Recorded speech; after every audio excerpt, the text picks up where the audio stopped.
So all this year, we've been celebrating Patterson Park Church's 75th anniversary. And throughout the year, we've taken different Sundays to highlight particular eras in our church history. And today, we're going to look back to 1992 to 2010, which started with the dedication of this new building we are in. And I have with me my parents, John and Jenny Hollins.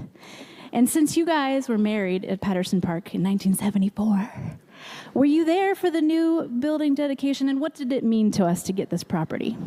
So yes, we were here, and it meant a lot because the old building that we were in, we had outgrown, and we were parking all through the neighborhood, and the neighbors weren't real excited about us parking all in front of their house, so we were so happy and thrilled to have this facility.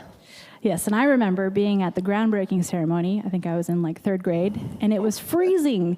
And I just remember seeing our pastors with these little shovels, and I'm like, why are we taking the time to do this? We have machinery that could do it so much faster. Can we go inside, please? It was so cool. But Dad, you were actually on the building committee, weren't you? And the original building didn't include this space, right? Yes, that's correct. The original building was for the FLC, also known as the gym, and then the hallways and all of the Sunday school classrooms. And at the end of the building was the office suite. And I heard there was a lot of discussion back and forth between building that FLC, Family Life Center, multi-purpose room first, or building a sanctuary first. Yeah, that was a tough call because we wanted both really badly. We needed both really badly. But basically what it came down to was what could we get the most use out of during the time that we're raising funds for the next phase. So phase one, we decided on the Family Life Center. Sorry. Phase one was the Family Life Center, where we could have a gym, yes, but we could have worship services. We could have Awana, which was very big at the time, still is. We could have a basketball league, and we had lots of youth activities and weddings, and we could do that all in the same place. So that's what we decided to do. I remember we used to have Sunday evening services, and at the end, everybody would pick up their own chairs, fold them, line them up against the wall to get ready for the events of the week. How long did we do that? Because we were hoping to build a sanctuary a few years after the gym. Yeah, it was a little more than a few years. It was about 18 years. But, you know, God's timing is perfect. Ours is not so much. And we set up chairs, like Amy said, and our own sons, Mark and Joel, actually got involved with that, along with other helpers. Every Saturday night, they would come and set up chairs for Sunday service. And then we also had Sunday night service a lot, and so we would have to tear down all of the chairs, but everybody that was there got involved with that because Awana was coming up on Wednesday, of course. As a kid, I found it fun. I don't know. But with more space, of course, we added lots of more ministries, including the start of the orchestra, which you played in the beginning, right? Yes, I did. So I played clarinet in high school, and John Mueller said, so if you played an instrument in high school, you could join the orchestra. And I was like, oh, okay. So I did, and it was great. I see you in the shadow next to Rick Allnut and Terry Heineman there. Yeah, there I am. Is that you, Rusty, behind her? Yeah. So was there any particular memories that stood out from that? Oh, there were so many. It was just such a fun opportunity. I was so thankful for it. But one that really stood out to me, we had an opportunity to play. We made a program, and we played at the Schuster, and I got to play on the Schuster stage. Oh, it was really cool. I loved it. Yeah. It was great. Grandpa. Oh, and the cool thing about that was my father, who was not a believer at the time, came because, of course, his daughter's playing on the Schuster stage, right? And we know that all those times were seeds that were planted, and he did come to know the Lord.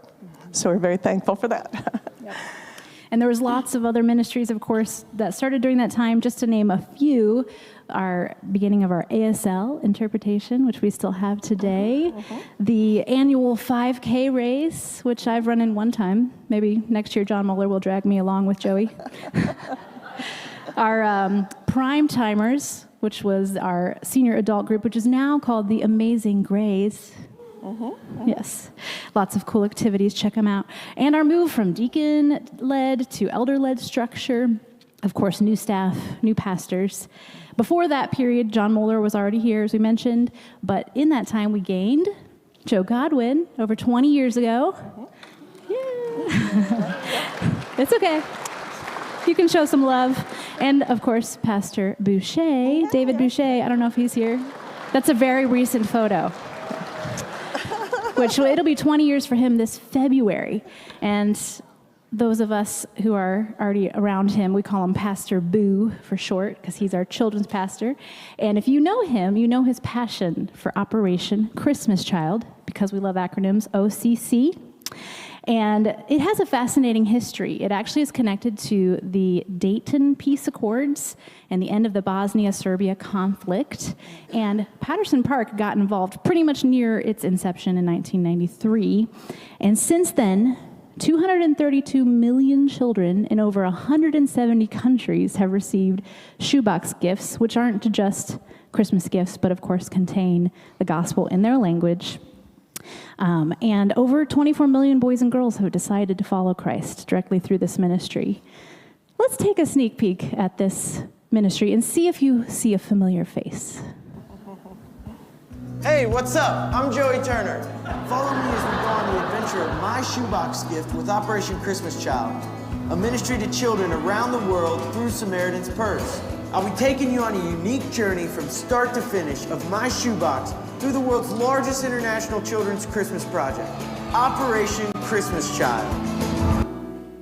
So there's just a few more days left until Christmas, and today is the day we've all been waiting for. Now, all these kids are gonna be receiving shoeboxes today. Now, right here I have Patty with me. She's gonna be my translator. Hello. All right, now this is really cool. Every child that receives a box today will be offered this booklet. It's entitled The Greatest Gift of All.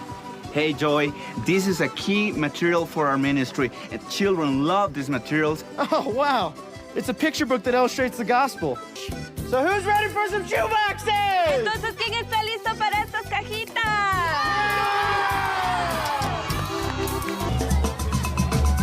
This is so exciting. These kids are so pumped. Several dozens of kids who have never received a gift before in their life, and now they have an unbelievable Christmas.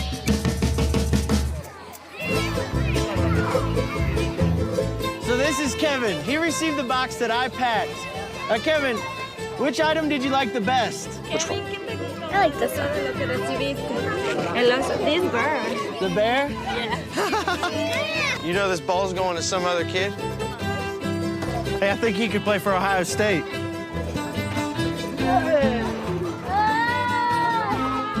This has been such an awesome day, one that I will never forget, and hopefully one that Kevin will never forget as well. And right now, before I leave, I just really want to pray with you. Pero antes de salir, yo quisiera que oremos. Dear Lord, thank you so much for Kevin. This has been such an amazing journey for me, and it's one that I will never forget. I've seen how God can use the power of a simple gift to bring people together and to touch lives all over. And if you want more information on Samaritan's Purse or Operation Christmas Child, visit the website at samaritanspurse.org. Thanks, and Merry Christmas.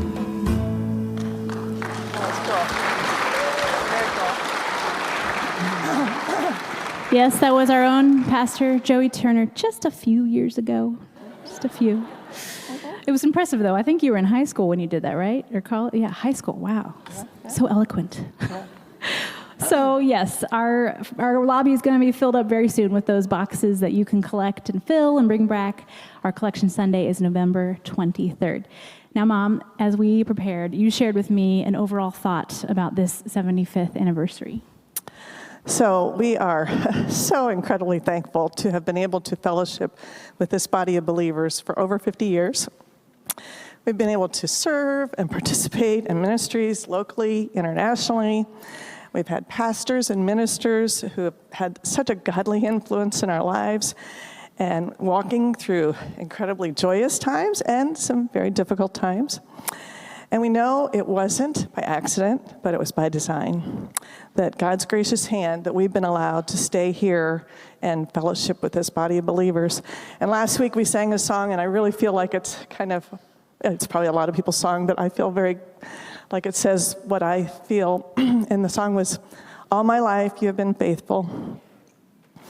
All our lives you've been so, so good. With every breath that I am able, I will sing of the wonders of God." Thank you both so much. Yeah.